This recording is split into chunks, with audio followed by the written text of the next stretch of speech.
HTML includes 6 levels of headings, which are ranked according to importance.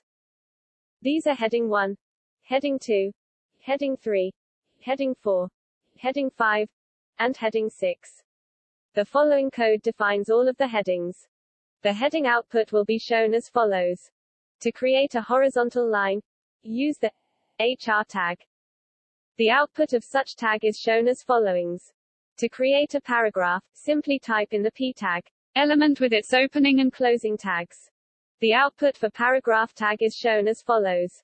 Use the br tag to add a single line of text without starting a new paragraph. The br tag element is an empty HTML element.